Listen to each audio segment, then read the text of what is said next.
Not having enough sleep and not being well rested isn't a badge of honor. I don't know why people think that working themselves to death is something that should be applauded. If we want to be successful and if we want to achieve really great things, having your health be part of it with you and being around someone who also has those values is going to rub off on you really well. Having strong relationships is the biggest predictor of happiness. Your family might not be the healthiest type of relationships for you, and that is completely fine. What you want to really be doing, especially in any type of habit change, is focus on really small things at once. Big fucking dreams. All right then, you got this. Hey, big fucking dreamers. So pumped to be here with you today. I'm sure I've mentioned this on the podcast before. The house next door is completely demolishing their house, which definitely makes really fun and exciting podcast production conditions. So they are not banging right now. Apollo is gnawing on some bone. So let's just hope this continues for the rest of the podcast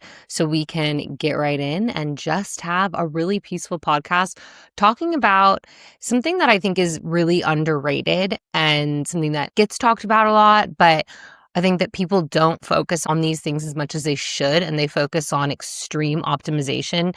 And this is just looking at the foundations of your life. And when I say the foundations, I mean the core principles of sleep, exercise, and community. And are you getting all three of those, or are you just trying to optimize, always do more things? So this is going to be really helpful for you if you feel like you're kind of feeling off despite doing everything right. You feel like you are experiencing burnout, you have brain fog, you have anxiety, you kind of just got like a low level of exhaustion. You're the type of person that really likes to make things very complex. I know that I had really bad habit of doing this, and still in my life, it's really looking at how can I just simplify, even more. So if you're the type of person who looks for super complex answers, reads all the research, listens to all the podcasts, but doesn't quite do the basics, and then you feel like you have, a real over-optimized routine, but then almost like an undernourished nervous system. So you are still tired all the time. You feel like you're a little bit edgy all the time. You're kind of anxious. And why this matters is because I often see that super high performers really can neglect the basics. So they can just neglect the basics of their life when they are on the go all of the time, trying to do so many things, trying to optimize for so many things, that then the foundations of sleep, exercise, and seeing friends or being in community or being with family, those things often get neglected. Like, you can't perform at the optimum level. You can go for quite a few years before you start to crash and burn, usually then before a major health incident happens or you start experiencing burnout. And I've seen this so many different times. And I've actually had a lot of conversations with clients recently, especially my one-on-one clients who are going a million miles a minute, doing like really huge, amazing things. But then the foundations are completely not there. They're really run ragged. And then they're seeing the impacts because of their health. They're constantly sick all the time. Maybe they have COVID, then they have the flu. And I've seen this really across multiple clients where I've just thought, okay, we actually have to just focus on the foundations. And actually, one of my one-on-one clients, every single session, we start with talking about her sleep. And that has just been the thing that we've really focused on the past 3 or 4 months, because without sleep, we've really realized that the whole foundation of her life isn't there. And actually, she can't really be in integrity, can't be as calm of a leader as she wants to be. Not having enough sleep really has a lot of impacts on your life. This is what I really want to talk about first. And when we talk about sleep, I really love the research from Matthew Walker. He's a professor. He wrote the book, Why We Sleep. And it really goes into how sleep really determines a lot of emotional regulation, and you actually can't make up for sleep. So if you think about it, sleep is almost like a debt that you can't repay. So you can't really get a shitty night's sleep and then all of a sudden try to make up for it the next night. The body won't even really recognize that. So a lack of sleep can really cause anxiety, depression, poor mood.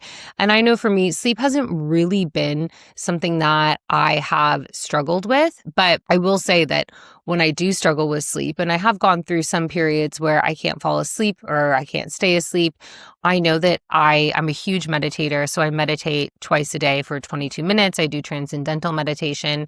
And I know that when I start dropping my meditation, my sleep 100% gets impacted. The research also says, and something that I've been doing, kind of have shifted my schedule for the past month or so, is making a consistent wake up schedule.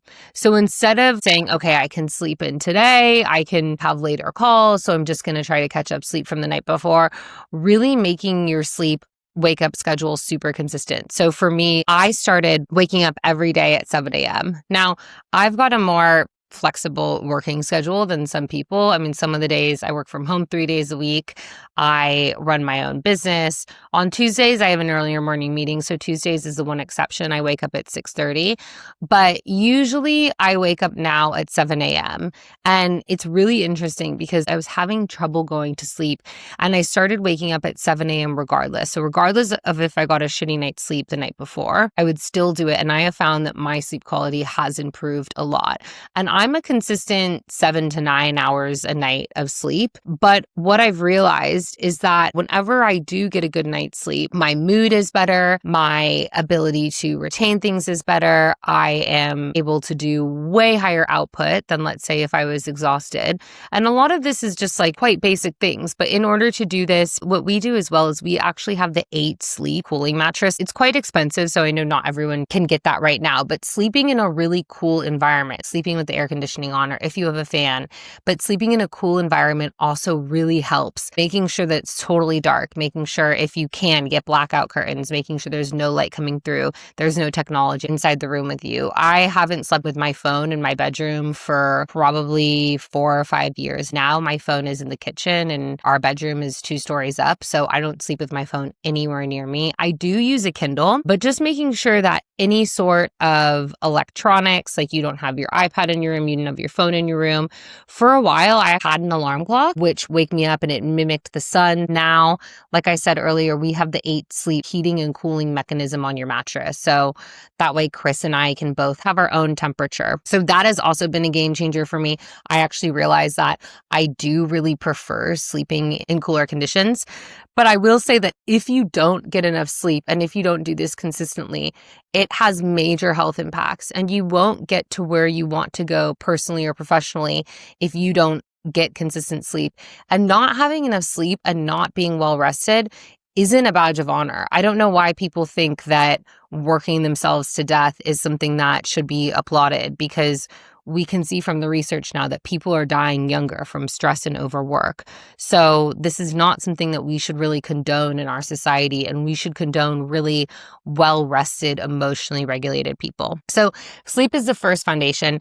Then we're looking at the second foundation, which is exercise. I was looking at research in this, and the World Health Organization really says aiming for about 150 to 300 minutes of moderate activity and then 75 to 150 minutes of vigorous intensity.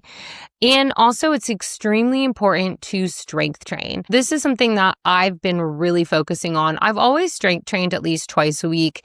I've pumped it up to 3 times a week in the last 6 months. And now I'm really focusing on lifting heavy. This is also quite new for me. I'm focusing on lifting to failure, so lifting until I can't lift anymore. And really, that's because I want to increase my bone density as well. There's so many benefits of strength training. And for a while, like, I would prefer to only do yoga and Pilates. And I know that there are women out there who don't necessarily like strength training, but just reinforcing that it's actually good to take up space. It's good to be stronger. Yoga and Pilates don't actually give as great of health benefits as regular strength training does in the longer term. And this is for as you get older, and even if you're approaching perimenopause or menopause, this is extremely important to start young. So the younger that you start strength training, the healthier that you're going to be longer term. What I do see as well is clients that if they're not working out at all, how to set yourself up for absolute failure is to say, okay, this week week, I'm going to start strength training 3 times a week, and like going from 0 to 100. So with all of these things, it's super important. And I love James Clear's work on Atomic Habits of start really small. So let's say you're not doing any of these things. Let's say you're sleeping 5 hours, you're not really working out at all, you're not really spending time with friends, which is what we're going to talk about community next. Don't all of a sudden try to do a million things at once and say, okay, I'm going to sleep 8 hours a night, I'm going to eat super healthy, I'm going to work out 3 times a week. And I see this over and over again because that's actually how you're going to doom yourself for failure. So what you want to really be doing, especially in any type of habit change, is focus on really small things at once. So for me, for the past 2 months, I've really just focused on waking up at 7 a.m. consistently. Then it was like, okay, how can I start to lift heavier and lift to failure? I read some research that said for women, I think it's their VO2 max up or down, I'm not sure, in whatever direction is more positive. What you want to do is do 4 30-second really intense sprints where you're absolutely maxing out, then you recover for a minute and a half. But it's like if I were to go in and say, okay, I'm starting to wake up at 7 a.m. every single day, I'm now lifting to failure, I'm adding my sprints, I am, not eating 3 hours before bedtime, whatever it is, it's too much for the brain to handle. And then it's like, okay, I can't really do anything. Fuck it. I'm just going to stay up all night. I'm going to watch Downton Abbey. I'm going to eat a bunch of chocolate. I can't do any of this stuff. So if you want to set yourself up for success, start really small and just focus on one of these. Get super consistent with it and then do that for a month. Do that for 2 months. Okay, you got that down. Focus on the next thing. And with one of my clients, and when we were looking at sleep, she was tracking like a bunch of different things in Whoop. And I said, what if the only thing we looked at is your sleep activity for the next few months? And that was just the only metric that we cared about. That can be really hard, especially for someone that's really used to a high level of output, but really scaling back and saying, what can I do for a shorter period of time that's going to be more impactful that I'm going to be able to stick to? And then just doing that. And I want you guys to think about that in any type of habit or any type of routine change. How can I do the smallest thing possible and do that consistently over time? The third component of getting the foundations right is really in your community. There is so much research on this, and there was a Harvard study of adult development. And I think this was actually one of the longest running studies ever. I want to say it's been over 80 years and it's still going, but having strong relationships is the biggest predictor of happiness. That's not to say that any relationships matter. And I also want to caveat that your family might not be the healthiest type of relationships for you, and that is completely fine. But developing any type of community where you feel safe, where you feel supported, where you feel like these people really want what's best for you, and also relationships that are reciprocal. So it's not just you playing the therapist, you're the one that always reaches out. The relationships where you feel like if you don't carry the relationship won't sustain. Those aren't the relationships that I'm talking about. I'm talking about relationships where both parties are equally invested. When we look at relationships, we want to look at more quality over quantity. And it doesn't matter if you've got 25 or 50 like mediocre friends who you feel like wouldn't feed your cat when you went out of town or something like that. Like you really want to focus on, do you have 3 to 5 super close friends that you feel supported by, that you feel like they understand you, that you feel like you could be your best self with? Because we know that supportive relationship lowers stress. It actually increases your lifespan. Having a strong community makes you live longer, which is so nuts. I know for me that this has actually been, especially being an expat, not having family over here, being friends with a lot of Americans as well in a quite transient culture. So a lot of my friends have moved to Australia and then left within 3-year periods, where I think I've been here for 12 years now. Oh my God. I've seen a lot of people come and go, but I know a few years ago, Chris even said to me, I was going through a period where I was quite lonely and I didn't really invest in my friendships. And Chris even said to me, it's kind of concerning because you don't really see friends a lot of the time and you're just kind of working and doing your own thing. And I have recovery. So I have 12-step in those communities, and those are such a big community part of my life. But these past few years has really been like a major effort of rebuilding my friendship circle in Australia, and not just saying like, oh, well, my really close friends are in LA. It's really been making an effort to develop in relationships. And I'm so much happier for it. And also it's just getting over the fear of reaching out first and making friends as an adult, especially if you live in a place where you didn't grow up, can be quite hard. It can be quite daunting, but also know it is a skill that can be practiced like any of these. And the more you put yourself out there, the easier that it gets. In summary, what you really want to do is really looking at, okay, am I getting the 7 to 9 hours of sleep that I need a night? Am I really getting my foundations absolutely right? If I'm not getting 7 to 9 hours of sleep a night, what can I do about it? What are the triggers that really are making me not sleep? Is it that I'm sitting there doing retaliation binging? So I'm like, this is my only time at night to get rest or to get time for myself. So I'm just like binging Schitt's Creek or Squid Games or Love is Blind, whatever it is. Is that what I really need? And if that's what it is, it's like, how can you build that in your day? That's kind of a bigger conversation of why are you so stressed that this is the only thing that you can get? Or is it that you are on your phone doom scrolling? What are the triggers and behaviors that are causing you not to sleep? Is it that you're on late night meetings in different time zones till 10 p.m., 11 p.m.? Okay, how can you scale those back, or how can you concentrate those to just one night a week or 2 nights a week? So really trying to nail down why it is that you're not getting this, and then how do you optimize this first? I would say sleep is the foundation. So this is the first thing to work on. I would be working on sleep before I would be working on anything else, because it's the biggest health pillar. Without sleep, we don't really have a lot of other things that we can optimize for. So first do sleep, then starting to move daily. If you're not moving at all, again, start really small here. Can I just get more steps in? Can I hit 5,000 steps a day, 7,000 steps a day?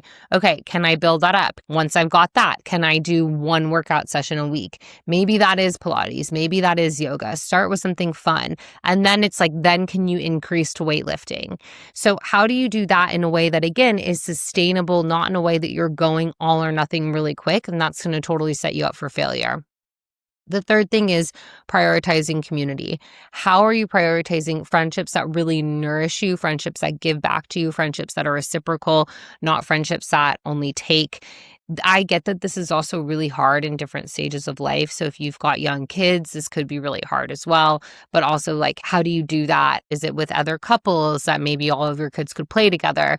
Figuring out little ways that you can do that. Is it asking family to lean in or your partner to lean in so that you can spend time with your friends when you normally wouldn't? If we want to be successful and if we want to achieve really great things, having your health be part of it with you.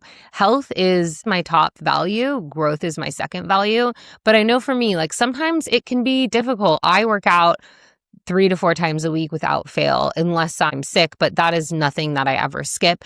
And sometimes it is a trade-off because I do have a lot of work on, or I could be getting more done, but realizing that actually, no, this is such a detrimental part of my routine and this is such a part of my life. One of Chris's top values is health as well. He has rubbed off on me his values, which just goes to show how important it is to be in community with people that are healthy and like-minded, because he absolutely never skips the gym and he would never feel guilty for doing it. That's something that he 100% prioritizes. I think I've said this on the podcast before.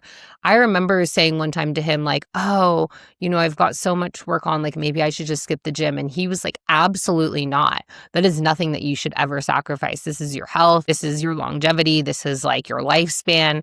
And being around someone who also has those values is going to rub off on you really well. So first thing, sleep. Second thing, exercise. Third thing, community.